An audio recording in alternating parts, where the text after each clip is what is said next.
Ever wondered how to trust God's guidance and find His protection in life's storms? Well, join me as we explore a powerful story of faith, discovering the unwavering love of our Good Shepherd. Hey there, Shannon here with Catholic Carolina Mom. If you're new to my page, thank you so much for being here and welcome.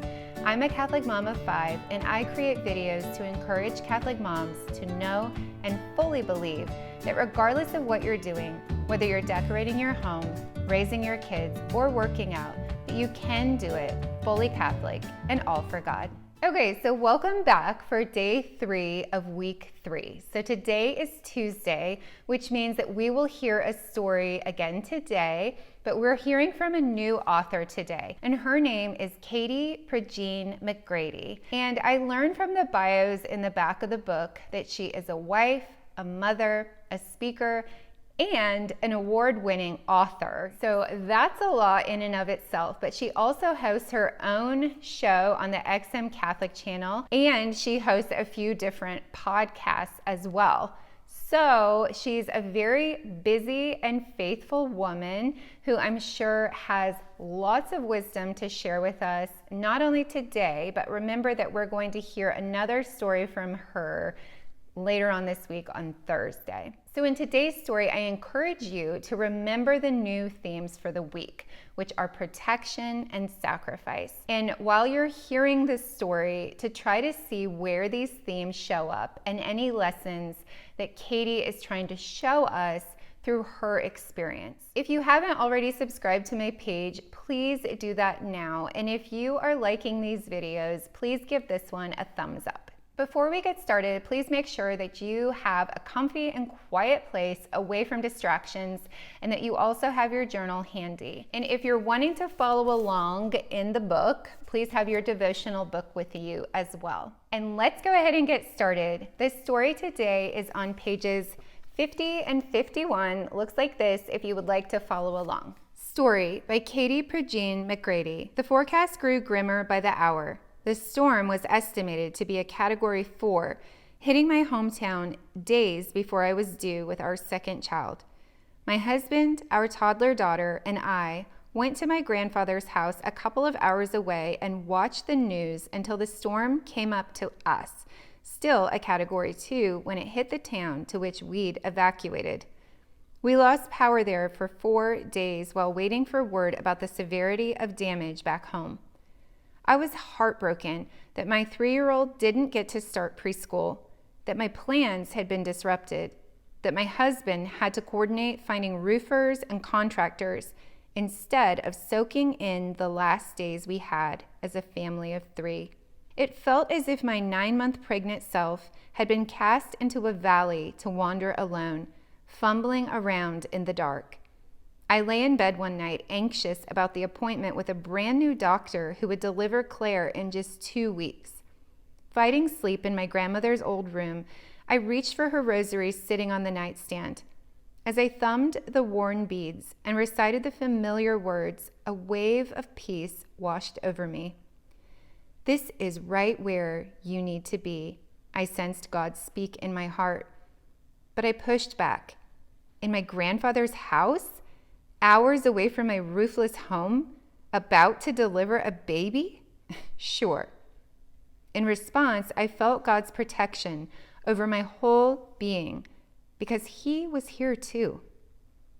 As I was wandering in this valley of suffering with everything in life about to change, I was vulnerable, but I was most certainly not unprotected. In the midst of that storm was the Lord, present to me in this suffering, beside me in my loneliness, far from absent as I worried. Even when I couldn't believe it, I knew He was not far from my pain. Jesus does not run from us as we endure hurt. He runs to us and finds us as we wander through the valley and holds us close to His heart that beats only for us. He asks us to trust Him, and I invite you to listen closely for His voice, gently whispering that you are His beloved and He is your shepherd who longs to guide you closer to Him in the midst of that storm, a storm He stands in with you. So in this story, we hear about God's protection in Katie's life. And before jumping into the reflection, I first wanted to look up the formal definition for the word protection. One definition says that it is one that protects. And I thought, okay, so what does protect mean? So I looked that one up too. And the definition for the word protect was to defend or guard from attack, invasion, loss, annoyance, insult, etc., to cover or shield from injury or danger, to guard and defend. In hearing all of what protection entails and encompasses, it really moved me and stirred my heart to reflect on our Good Shepherd, who not only pursues me and loves me and wants to carry my burdens and heal my wounds, who wants to give me true rest and peace, but who is also always with me and protecting me. And that means, according to this particular definition, that he is defending me from any attacks or invasions and guarding me from any loss or insults, that he covers me and shields me from all injury and danger. And all the time, he does this, regardless of how I'm acting towards him and the things that I have done or haven't done. So without even jumping into the story yet, and just reflecting on one of the themes for this third week, I'm already in complete awe of the Good Shepherd's love and care for me. And just know that he loves and cares for you in that same way as well. So jumping into this story with Katie, she was pregnant and just days away from the birth of her second child. And this crazy storm comes into her hometown. And so her husband and her toddler daughter and herself drive a few hours away to stay at her grandfather's house until the storm passes. And the storm ended up being so bad that it came to where her grandfather's house was, and they lost power for 4 days because of it. So obviously during this time, she was really, really stressed. And as a mom of 5, I can totally imagine this well and sympathize with her. And I know that we're all different, but I was definitely a nester, and I am always such a planner, and I don't like when things don't go the way that I've planned them or what my expectations have been as to how they should go. And so it sounds like Katie was very much the same way here in her story. She gets through her entire pregnancy, okay? So she is almost at the end, and she most likely has her whole birthing plan mapped out, and where her daughter's gonna go and what's in her bag and who her doctor is, and she just knows everything. It's all lined out. And then what is it that we say? Something like she made plans and then God laughed. So this is really what happened. I mean, she had all these plans, but then the storm came in. They had to evacuate, and she had to leave behind her birthing plans and her doctor and the way that she thought everything would go. So there were all kinds of things that she could have been upset about in this situation. But she focuses on being really upset, and actually she states that she was heartbroken that her 3-year-old daughter wasn't able to start preschool, and also that her plans had been disrupted.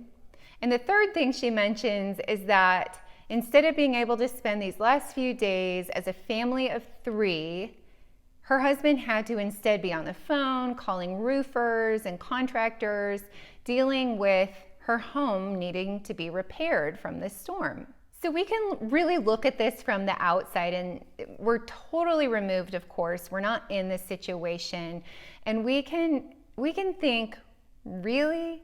You're upset about your toddler not starting preschool exactly on the day that she was supposed to? Well, she'll start, she'll get there, everything will be okay, she'll be just fine. She won't even know she missed it, and she'll be complaining probably about having to get up and go to school in a few months anyway. And that it's definitely not worth stressing over. And also, yes, that stinks that you have to change your plans, but you're healthy, your baby is healthy, and your whole family is safe, and you just made it through a really bad storm. So let's be thankful for that and not bummed on your birthing plan having changed. And then there's her third complaint about being bummed again that her husband can't have fun with her and her little girl to enjoy these last few days before the new baby comes. And he now has to make all of these phone calls and figure out repairs on their home. But again, from the outside, we could look at it and say, well, that really stinks, that you weren't able to enjoy this special time with just the three of you.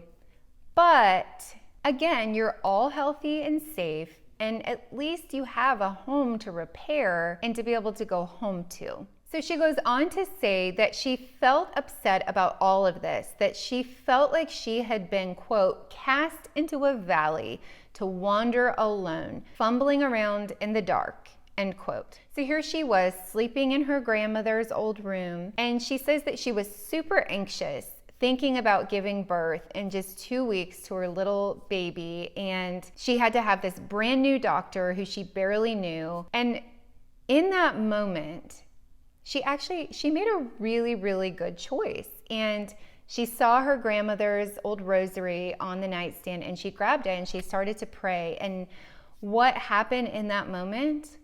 Well, God washed her. He nourished her. He healed her with what she called a wave of peace. And she heard God speak into her heart the words, "This is right where you need to be." Okay, time out for a second. Did anybody think of the song when I said that quote? Because every time I say it, I can't help but think of it. You know what I'm talking about. Right where I need to be. That song. Okay, so anyway, back to it here. So she heard God say, "This is right where you need to be." And so reading this, we think, great. She found God's peace and she found God's healing, and everybody's safe, and she's going to have this baby, and so they can just move on and experience this birth. And then once their house is repaired, they're going to be able to move back home, and everything's beautiful and wonderful, right? So story is complete. But that's not what we read when we continue on. She actually pushes back against God's peace and continues to worry and complain, saying, "This is where I'm supposed to be, in my grandfather's house, hours away from my roofless home, and about to deliver a baby? This is where you think I need to be?" Sure, God. But again, we hear that even though this was her response, he was still there. He was protecting her, and he wasn't going anywhere. Regardless of what she said or how she acted, regardless of her lack of trust, and no matter what she did or she didn't do, the Good Shepherd stayed with her and protected her through it all. In fact, she says in response, "I felt God's protection over my whole being because he was here too." And I love this one line that's in the top paragraph on the second page where it says, "I was vulnerable, but I was most certainly not unprotected," because the Lord was there with her in her suffering, in her loneliness and her vulnerability, her worry, and her disappointment. And she says that even when she couldn't believe that he was there, she knew he was not far from her pain. So she recognized that we can't stop ourselves from feeling emotions, from feeling our feelings, whether that's sadness or anger or grief or joy or disbelief. Emotions come, and that's why it isn't sinful to feel emotions, but it's what you do with the emotions that can sometimes turn into sin. Well, Katie felt disbelief at times that God was there protecting her, but that was merely a feeling. She says that amidst that feeling, she knew that he was with her, protecting her and defending her and, quote, shielding her from any injury or danger, end quote, as was taken from the dictionary. Remember that definition of protection? Shielding her from any injury or danger. She tells us that Jesus doesn't run from us as we go through suffering, and instead that he runs to us. He pursues us, he seeks us, and when he finds us, even wandering through the dark valley, he picks us up and he holds us close to his heart, a heart that beats just for us.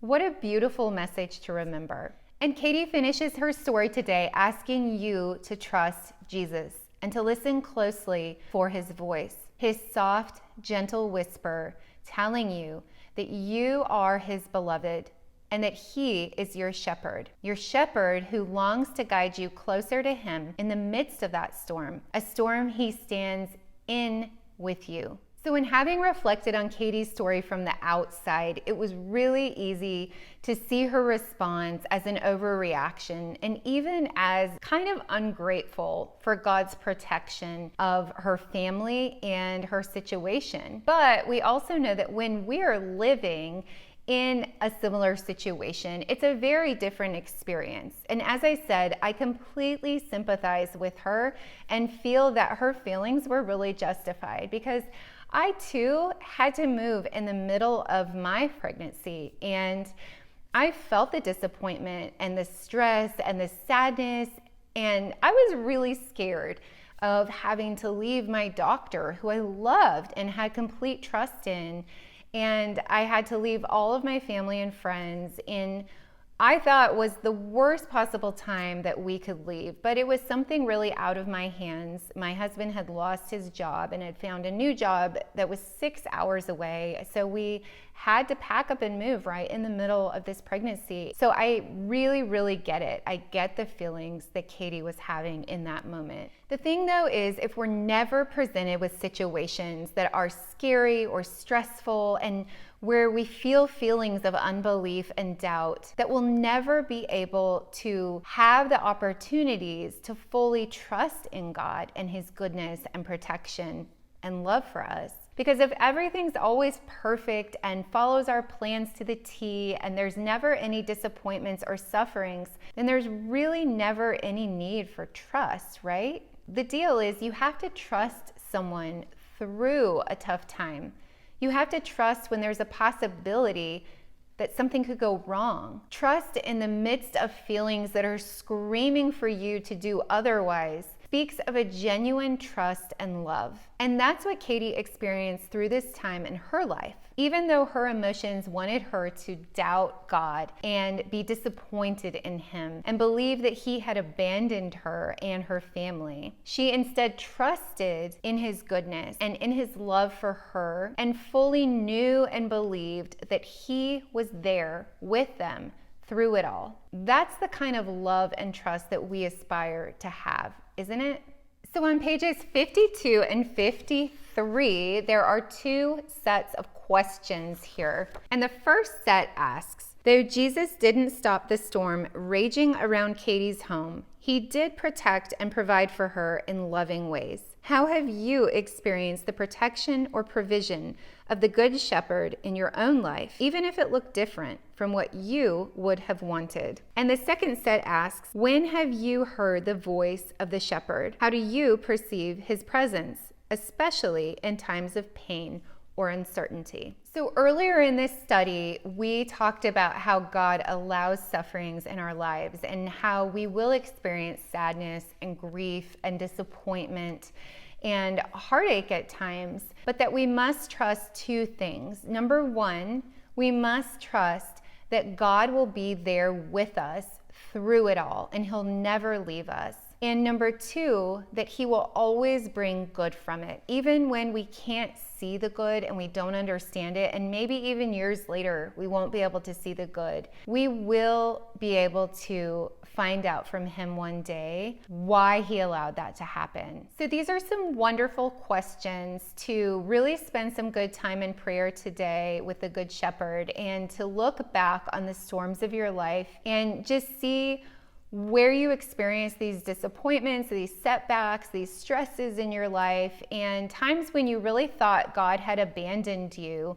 But looking back now, most likely you'll be able to see why God allowed that to happen, and you'll be able to see that he was protecting you and providing for you. I think it's also such a good thing to be really proactive. You know, we're really proactive with other things in our life, like our health and our education, and even with our home maintenance, we can be proactive. So it's really important to be proactive with our faith life as well. And so I really like this second set of questions where it asks you to think about in the future, when you experience times of pain or times of uncertainty, how will you be able to perceive His presence in those times? What are the things you can do today to be able to know and fully believe that He is with you, regardless of how loud the lies from your emotions are or the lies from the enemy are?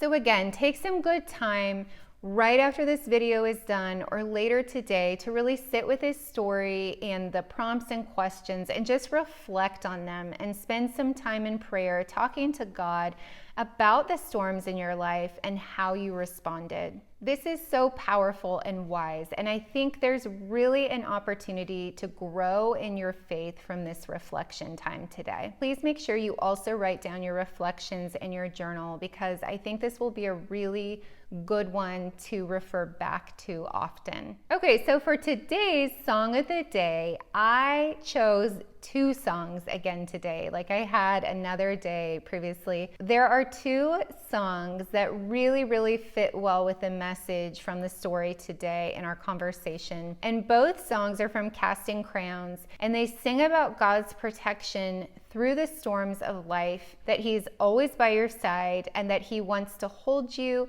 and provide you with rest and healing in the midst of your storms. And they both talk about the need for trusting that He will do just that, and trusting that His love for us is genuine and that He'll be there and that He has good reasons for the suffering we do endure. So the first song is called Praise You in This Storm, and the second song is called Just Be Held.